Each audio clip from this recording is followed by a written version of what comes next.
The topics and opinions expressed on the following show are solely those of the hosts and their guests and not those of W4WN Radio, its employees, or affiliates. We make no recommendations or endorsements for radio show programs, services, or products mentioned on air or on our web.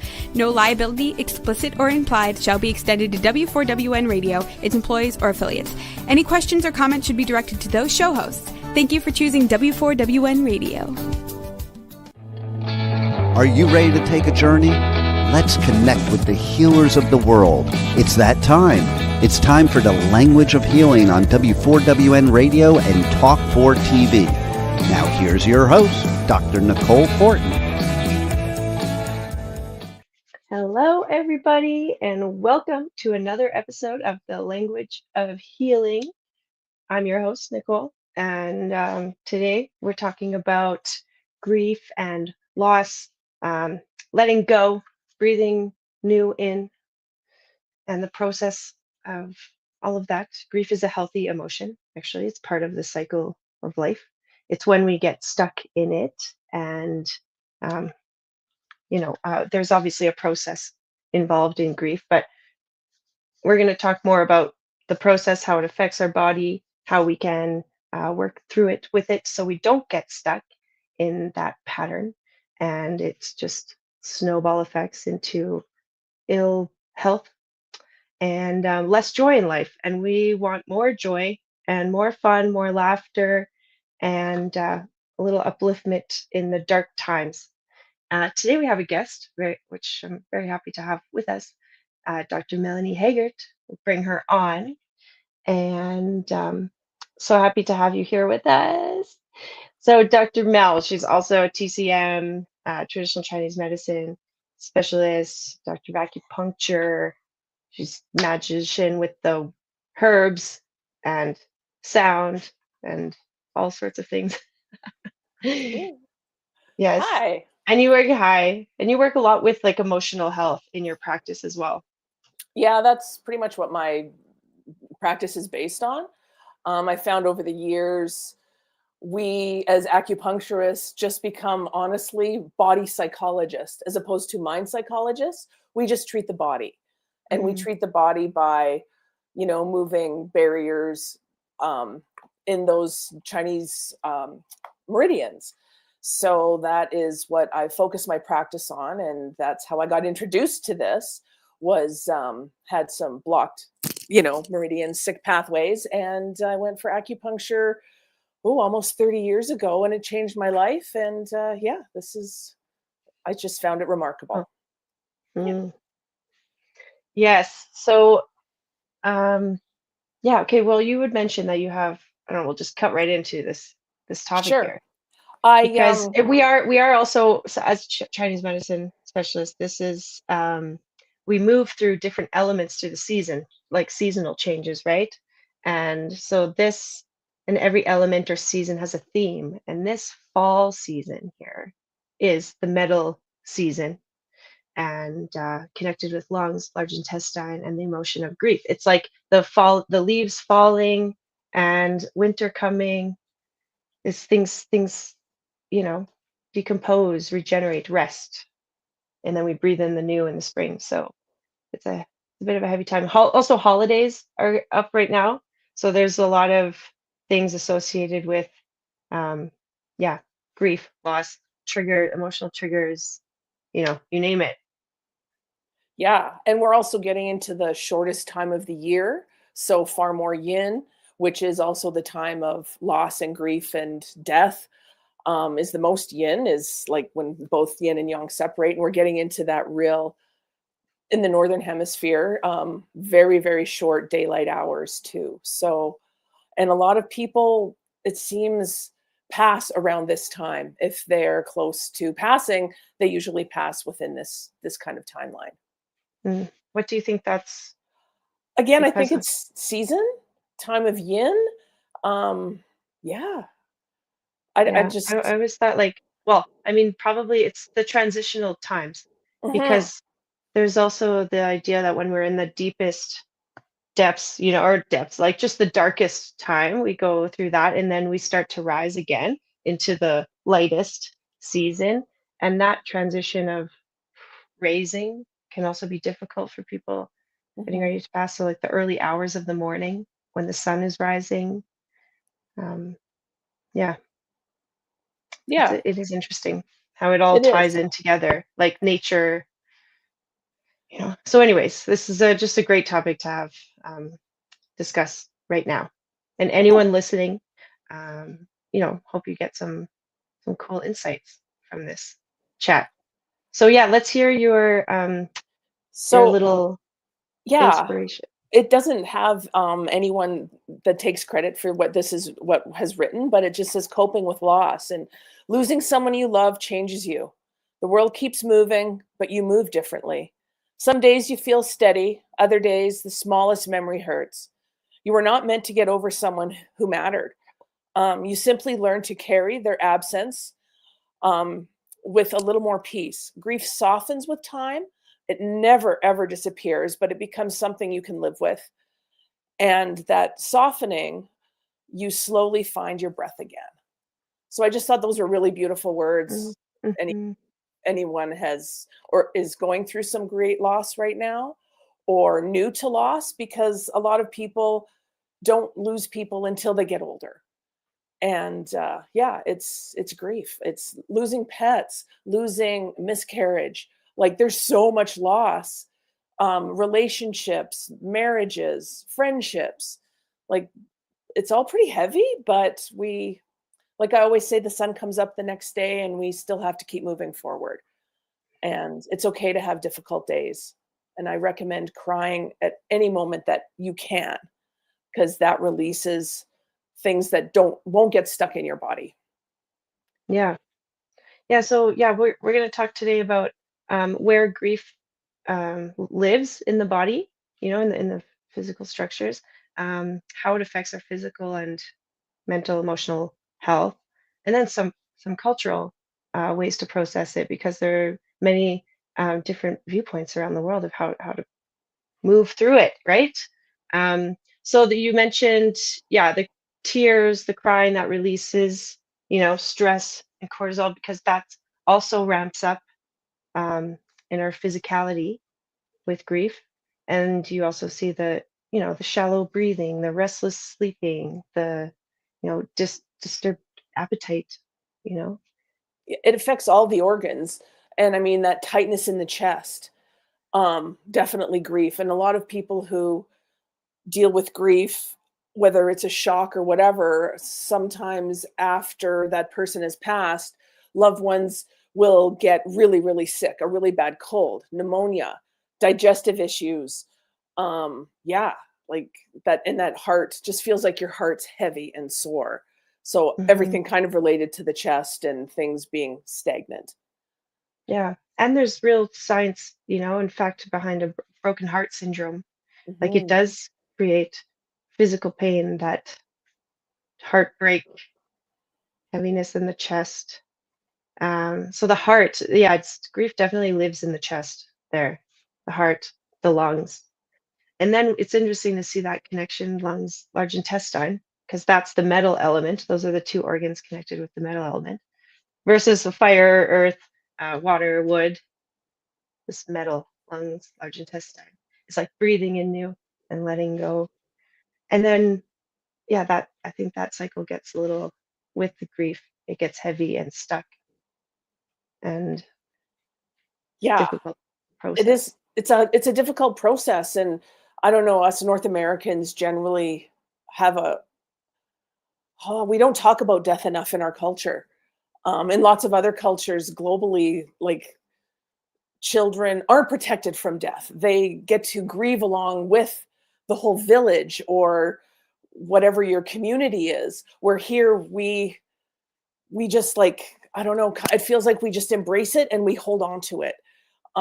It feels really sad and stuck, but also comfortable, because maybe when we breathe and let it go, we let go of other things like memories, which we don't, but we need to, I don't know, we need to have more of a better understanding and, conversation about death and grieving and loss, because it is truly just a part of life. Like none of us are really getting out of here alive.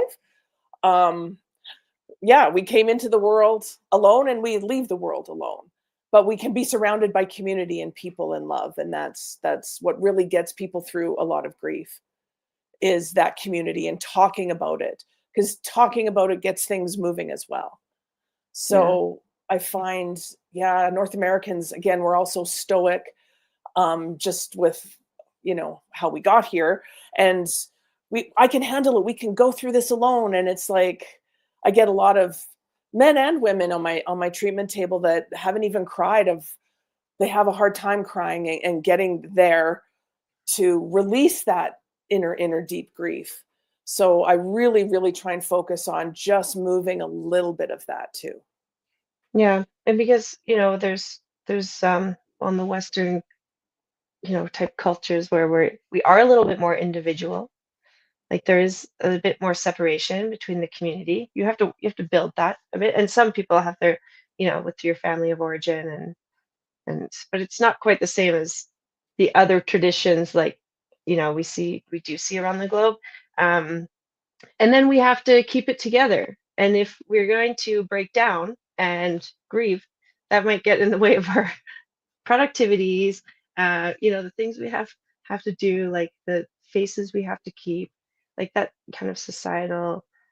Yeah, I mean, I do think it's like open, and most people are quite compassionate to that. It's funny that we do take on that structure of way of processing, like dealing with things is pretty much not dealing. It's just sweep it under the rug, and then, but actually, the body holds on to that, so you can only really process it.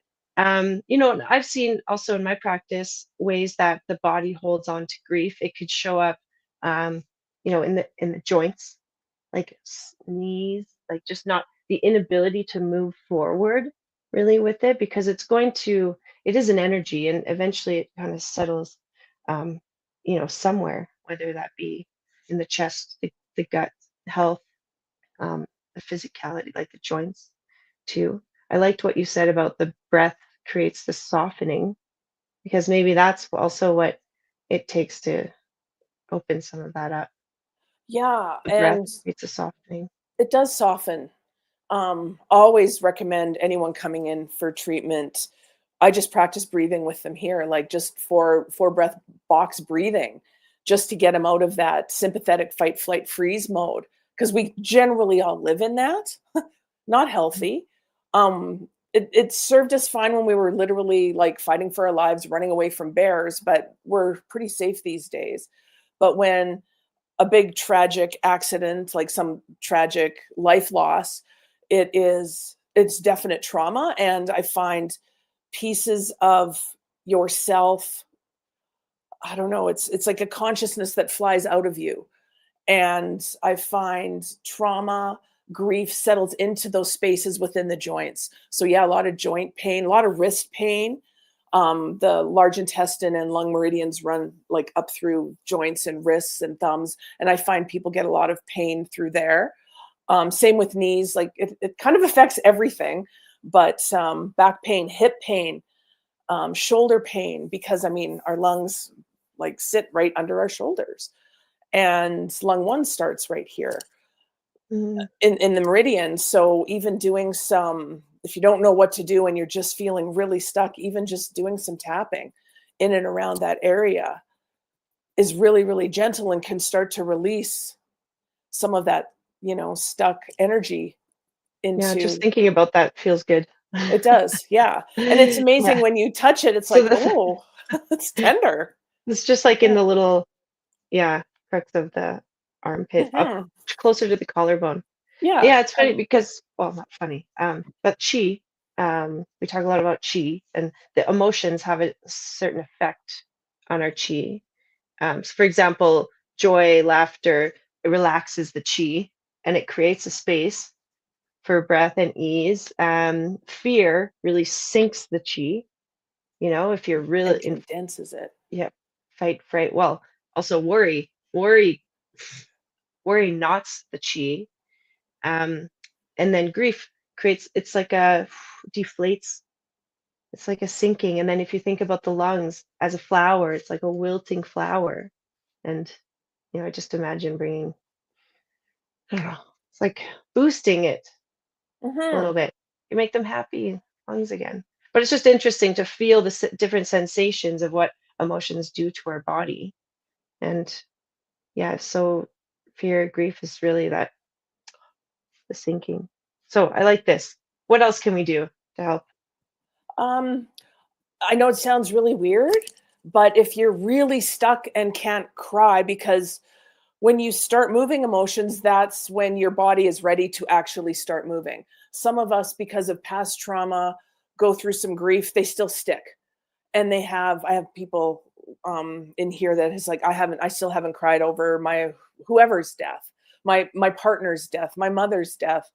And so again, things get stuck. So I say, like, watch a movie that you know will make you cry. Because sometimes it just takes that little bit of emotion to move, to get things really moving and to move that grief. So if you know of a movie that makes you cry that has nothing related to a person's passing, or grief, let's start with that. And a lot of times that actually will help too. It's like that teapot that's just stuck, that nothing will come out because it's kind of a sealed vacuum. And once you start just tipping it a little bit and releasing a little steam, things start to unravel, sometimes in a controlled way and sometimes not.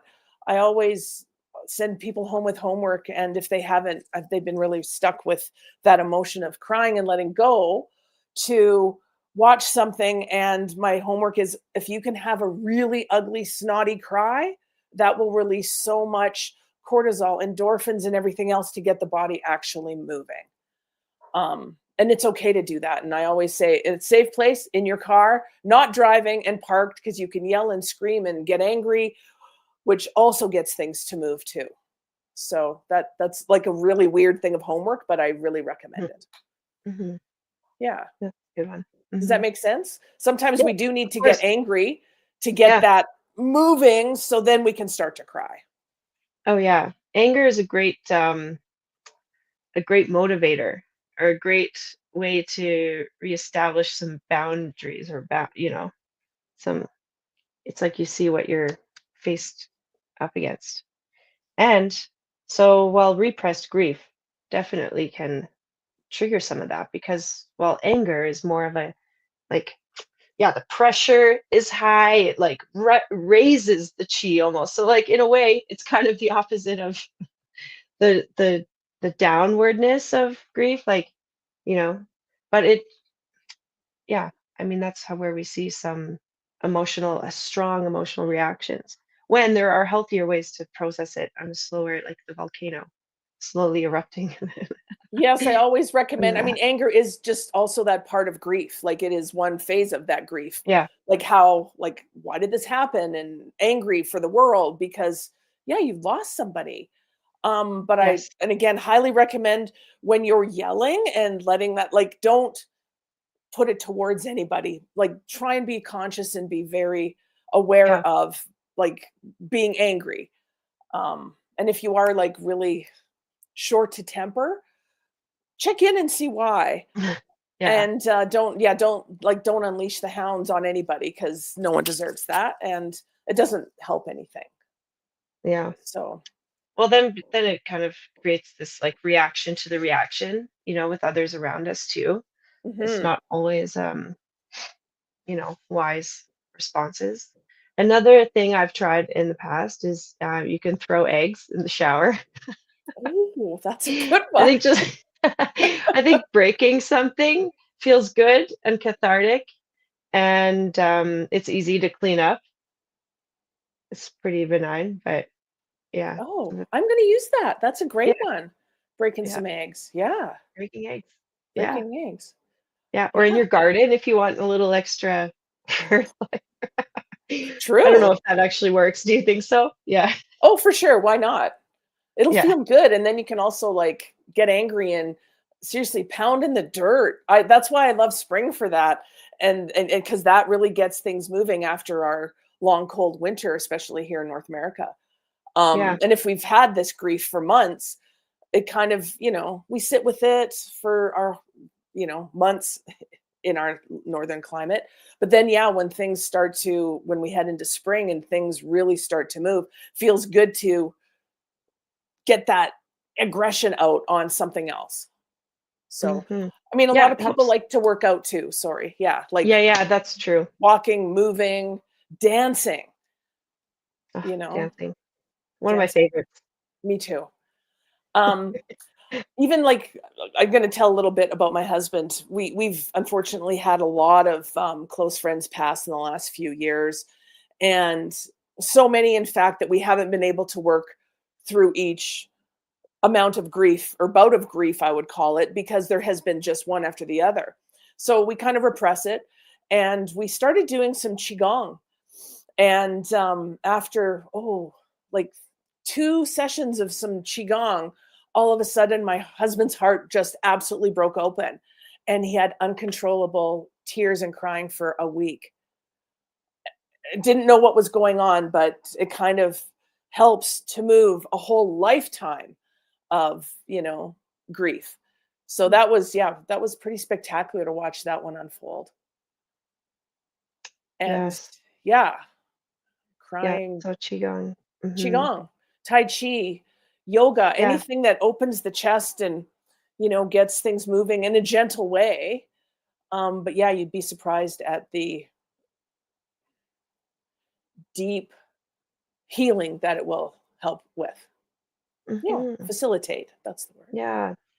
Oh, that's so wonderful. And just to be able, like, to have your body be in a safe place to just let that Hmm. go too. Yeah, well, anything that moves the chi, restores flow is the name of the game, you know? And all Yeah. of these ancient practices have known for so long. I mean, not just necessarily with grief, but it ties into all of the emotions that we feel or all of the stages and phases of life. Like what Mhm. keeps us going is keeping open and moving. It's when we get stuck in some, oh, we had that accident, that trauma. No, it's like it stops flow. And then what? You get the backup and of course, it's not going to be happy as a, you know, n- constantly evolving, growing ecosystem that we are. Yeah. Yeah. So You let's know, dive into a little bit of, let's explore the other cultures around the world. What whew, have you seen and noticed and have been inspired by? Of course, we've talked about a few, like the dancing, but some cultures really view it as almost a celebrating a bit, not celebrating, but but it is a s it is maybe, it is a s it's a sad celebration, you yeah. know? I One little quip here. I follow a fellow who is a comedian who's an odd duck, but I really like what he has to say, and he lost his daughter. I don't know why, but he was like, "You know how to get when even on the treatment table or when you're talking to someone when they're really in their deep grief and can't move on, it's like just ask them a question. Tell me a wonderful story about this person who has passed or about your dog or what pet whatever, it doesn't matter. Just tell me a story because then that gets them out of that deep sorrow into something more positive and, Right. why they were important to you is telling about that, little snippet of tell me a good story about this person. And it really Hmm. does like snap people out of it and go, "Oh yeah," as opposed to just feeling that horrible stuck grief feeling. Um so I really like that and I use that quite a bit just in general talking to people. It's like tell me a good story about that as opposed Hmm. to them just being gone because that is sad. Um Yeah. and Yeah. So community. it is a celebration. It It does is. uplift. It's like the opposite. Yeah, so there's It's, tears. I was just watched a funeral via YouTube this week and everyone absolutely laughed and cried and it was just a wonderful feeling of community of again laughing and crying. It's that it's that a yin yang thing is laughter like sadness and happiness, right? All working yeah, of together. course. There wouldn't be one without the other. Yeah. So just living in sadness and despair does not move things forward. Right. So people singing, people allowing to grieve and move and wailing and laughing and with the whole community and family. A lot of cultures do that, right? Hmm. So Yeah. There's one culture that I really appreciate and enjoy the way that they process not only grief, but just any kind of, we'll just call it dysfunction, I guess, or disturbance in the nature of community is the Hawaiians, the Mm. and their practice of the Ho'oponopono to make things rightly right. That's what that means. And they were big on, well, they see both as like the physicality of a body. So they have their treatments, right? Their ways of treating the physical trauma through the body.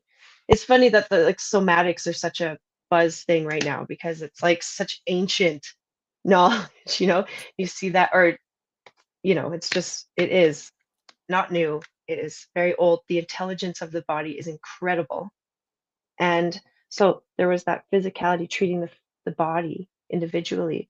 And then they would come together as a community.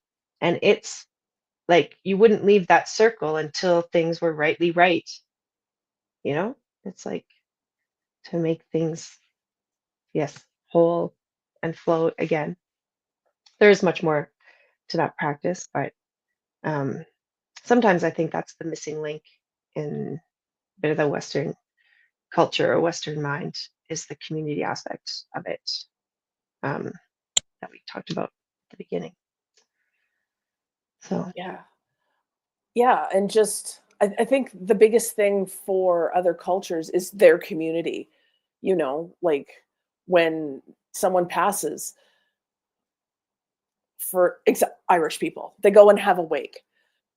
Always food, lots of drinking, but laughter, and again, telling good stories and working things out. And I mean, I'm not suggesting we all go get drunk, but alcohol does have a it tendency to does move some move. stuff. It does move to some things, It right? moves energy. Yeah. It does. Yes. And So also, does laughter and movement in general. But which that's what wakes were all about. It's just a big, huge party. yeah. So yeah, the funeral I just attended via YouTube was called a revival. So Mm. it was lovely because it was definitely sad. And then everyone else went out after and sang karaoke, which this person loved to do. So everyone danced and sang and cried, and it was just a wonderful community experience. Um, so yeah, I mean, that's what the thing about a funeral is. It really does help. It doesn't help the person who's gone, they're gone, but it helps everybody else. It's a ritual. And that's I think one of the big things that, unites all of us in every culture is we generally all have some sort of ritual with death. And we need to keep that practice going. And because it's an important ritual. I find when people don't have celebration of life or a funeral, and you find out they pass and there's nowhere to put that grief, you just kind of have to work it through yourself. Or you can do your own thing and light a candle, or think of other ways to, get things moving. Um, yeah, I find I've lit a lot of candles lately to get things moving because Mm. not everyone has funerals anymore in our Yeah. culture. Right. Yeah. It's true. And death is like the completion of a cycle. Mhm. In a way, it's like, and if we never really find that closure or completion to it, that's, we never get to move on. Closure can be, yes, in so many ways as well. But coming together in a community is a great way to move that and celebrate Mhm. because the beginning, is it the beginning of the end or the end of the beginning? Yeah. Yeah. Like we don't know what But happens after we die. yeah, but I love the candle because it just like a flame, and in the I believe it's the indigenous medicine wheel, fire does represent completion, like the death, Mm, it's like the end of it's like fire, um, burns, creates the ash for new earth yeah, regeneration. Yeah. like a phoenix, right? Yeah, like the auspicious phoenix Phoenix, yeah. acupuncture. I know. It Yeah. is the revival, and that's what it's all about. Like revitalizing our lives, and just doing it a bit differently, or better, just improving our Yeah, more I selves. guess trying to be just more in tune with this, with our body, and Mm, really feeling it, because when you really do feel it, sometimes, like, then you can move on. Like I said, that really ugly cry, throwing eggs in the shower. Oh my god, I'm definitely keeping that one. yeah. Um, Even like funny movies. I love a good comedy to like break up, relax that chi a bit. well, and At least make sometimes you space for need breath. that really laughter if you're laughing hard, and then it actually will turn to crying. Yeah. Like, because it just moves that, and then you start crying and you don't know why you're crying, but you're crying, and it moves what needs to be moved. Mhm. Something my husband and I have started, and it's based on some in Mexico with Dios de los Muertes, is November 1st and 2nd. We make a list of everyone we want to remember, and we sit and we talk about it for a couple days, and just talk about really good stories about who's passed, just so we can keep that memory alive and positive, and work through grief in a different way. Um, that's a little more, again, that positive spin on it, just to go, wow, like they brought some really beautiful things into our life, because that's really what's important to keep us all moving forward. Does that make sense? Yeah, of course. And Yeah. like the sacredness of a ritual, Mm, the remembering, isn't that what it's all about too? Yeah. yeah. Yeah. And So, because like these people, obviously, if we're grieving pets, um, people, relationships, like it doesn't have to necessarily be death even to feel grief, mhm. even, we were talking about before about like there's items, even sentimental things that, we may lose them, like a house fire, even. I'm just thinking like the grief Flood. of yeah, yeah, natural disasters. Um, Yeah, I kind of tangented myself there. I was gonna say something. Oh, oh yes. Um, I don't remember. It doesn't matter. But it's true with inanimate objects. If you get something from a friend or whatever who's passed, it's like, oh, you do connect with that, because it is a reminder of them in a good way.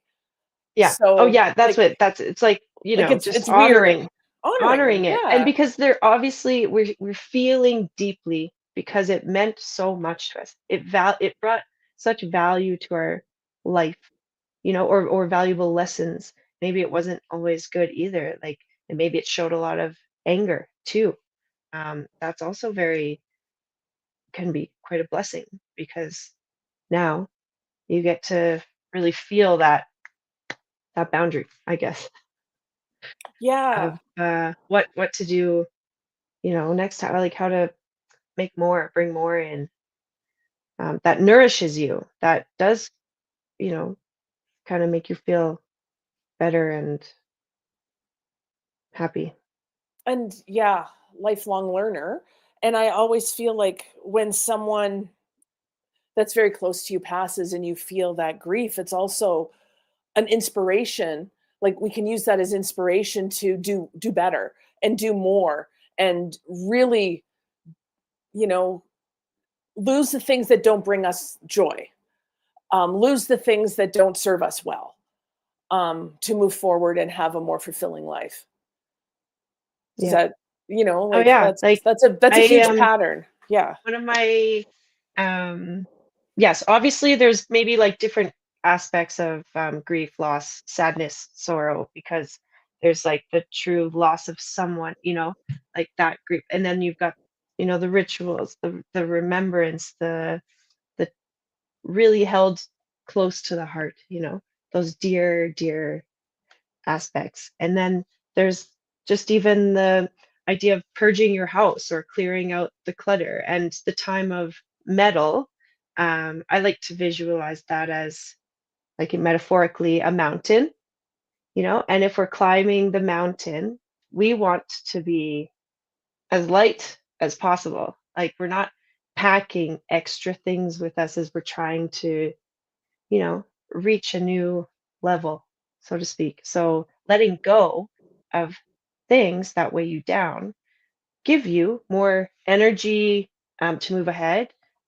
Also, the ability to pick more newer tools up along the way. Um, and so that's how I like to kind of think about as we trudge up this hard mountain. I love getting out in the mountains and hiking and really challenging my physical body, my breath. But I notice more happy coming down the mountain than going up. Sometimes I'm like, what am I doing here? This is a huge mistake. It's so hard. Like, bitch with my friend about something, but that's part of the cathartic. It's like letting go of it. So there's, yeah, many aspects to that.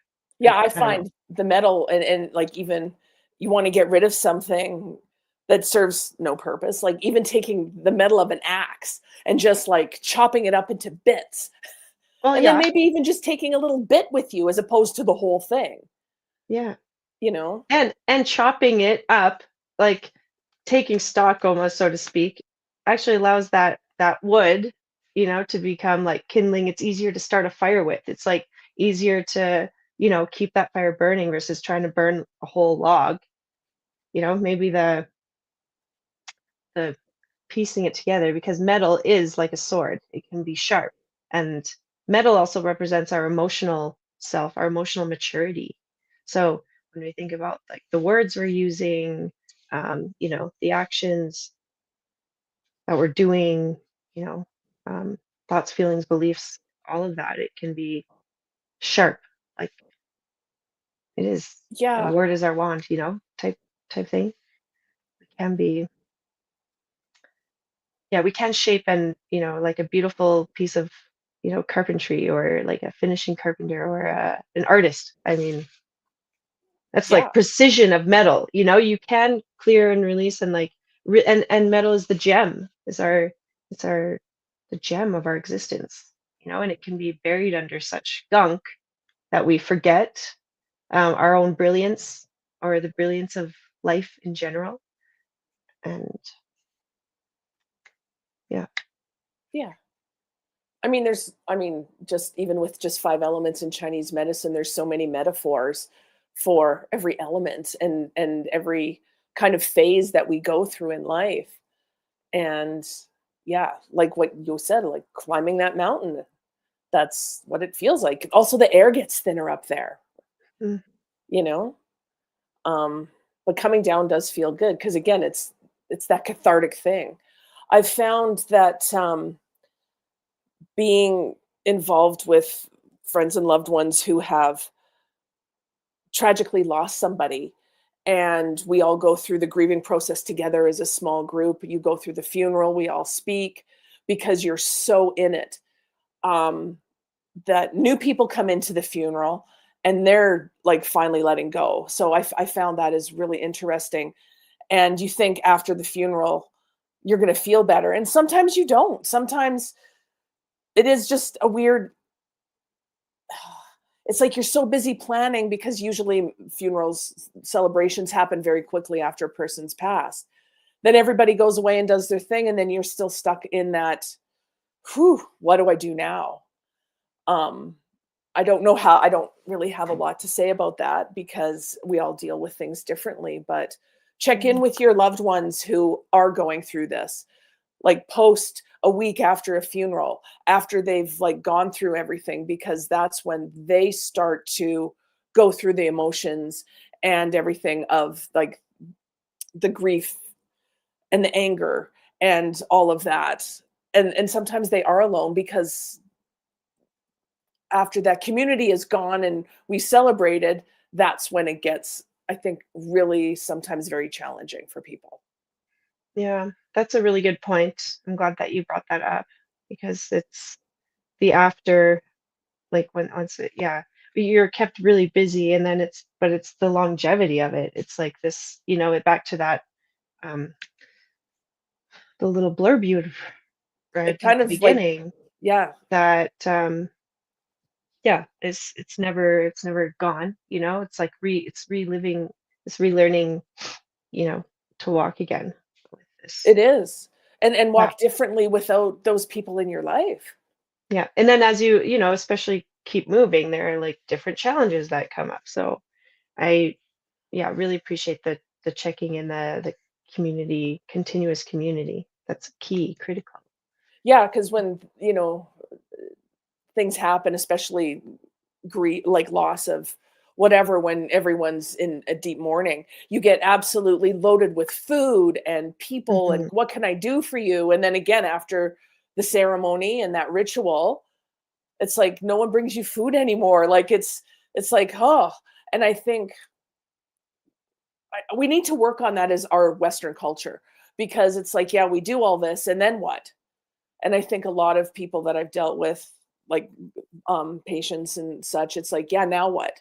Like, we've done all this and I still don't feel better. And sometimes a lot of people do get stuck in this I don't feel better. And I And that's mean, okay, like that is, I yeah, think, yeah, it's like, yeah, and because it's deep, can be so deep, and it's okay to not feel better yet, but just keep it moving, you know, good days, bad days.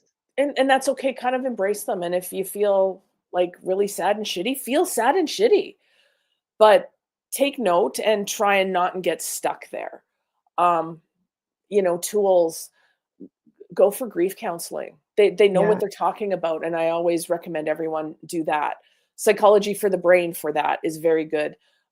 Do like obviously go see acupuncture, massage, just to get things kind of working. That whole, yes, somatic term that's kind of a catchphrase for everything, but acupuncturists in Chinese medicine and Ayurvedic, like we've been doing body somatic psychology for thousands of years.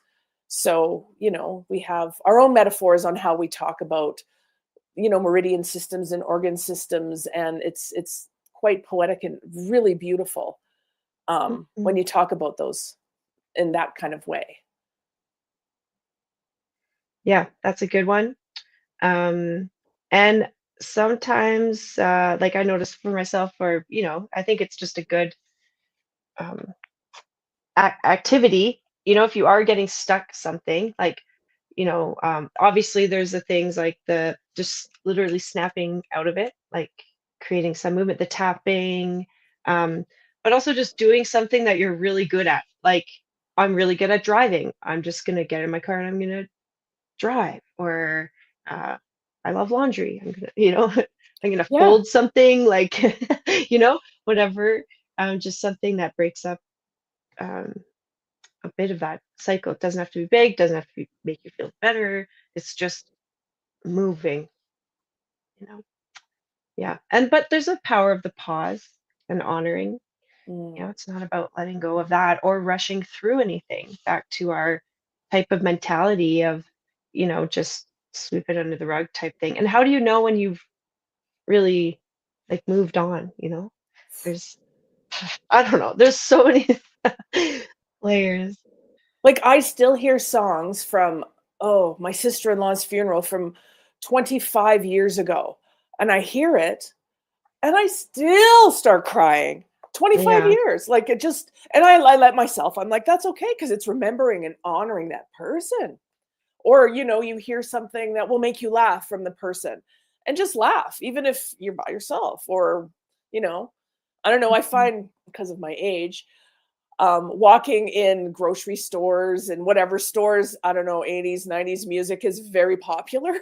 And I hear stuff that reminds me of, friends I've lost and all of those things. And, I'll have a quick tear or I'll laugh by myself. And I'm sure people think I'm a little crazy, but I don't care. It's okay. It doesn't matter. You know what? Yeah. You practice NADA protocol, which is quite an interesting little technique or modality. Um, Yeah. It yeah. Do you want to works. share a little bit about that? We have like 5 minutes, Oh my so gosh. Okay. I know It's just, time it's flies. ear acupuncture, and it was kind of developed for addiction, but it works really well in releasing trauma and just setting the whole body and organs more of just calm.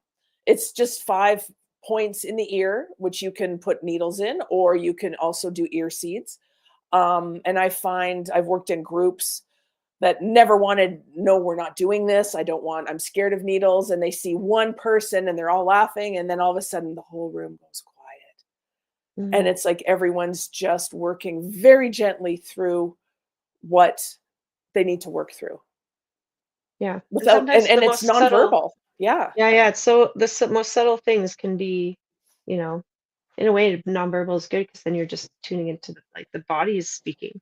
But that's a good point. We kind of didn't touch too much on that, but the coping mechanisms someone might take on or, get a little bit more into, like unhealthy way, addictions are huge with that, just ways that we can kind of not feel that feeling because it doesn't always feel nice.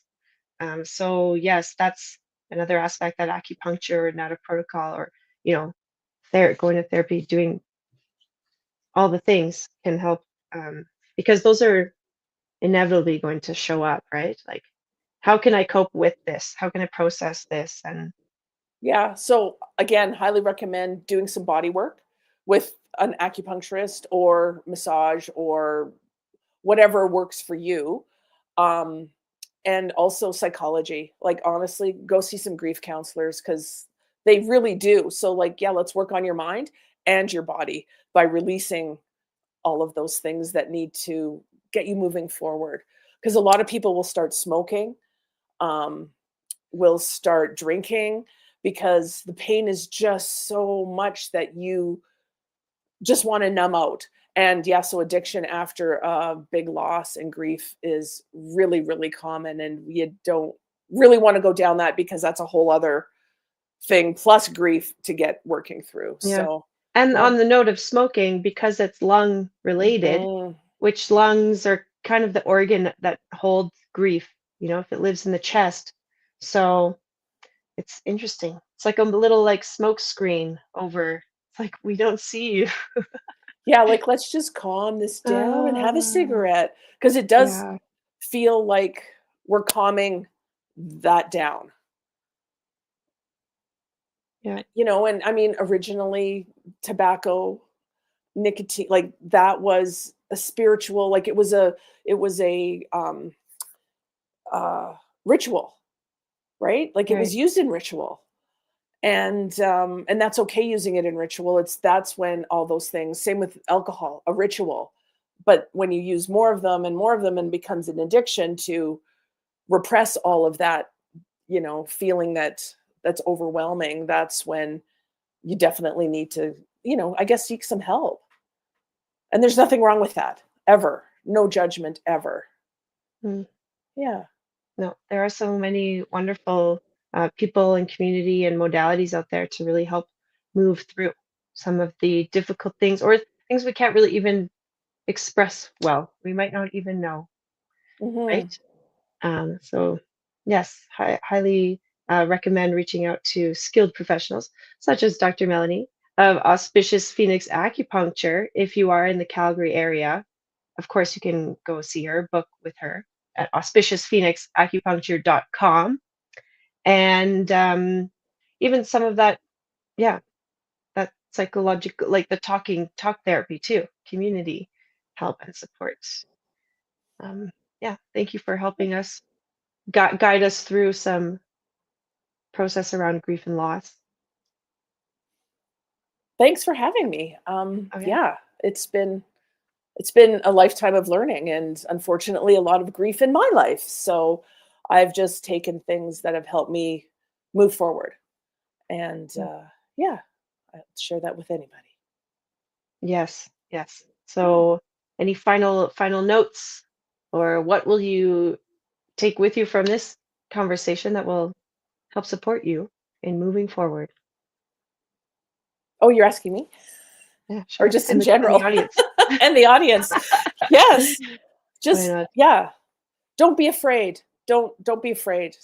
We all grieve and we all grieve in different ways and there's no right or wrong way to grieve. That's a big one. Right. Yeah. Yeah, it looks different for us all.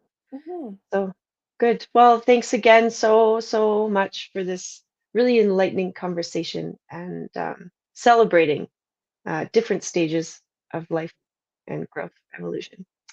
And that's it. We'll see you next time on the Language of Healing, Tuesdays at 2 p.m. Eastern on W4WN.com. All right. Thanks for tuning in, everybody. See you next time. Wow, what a show today.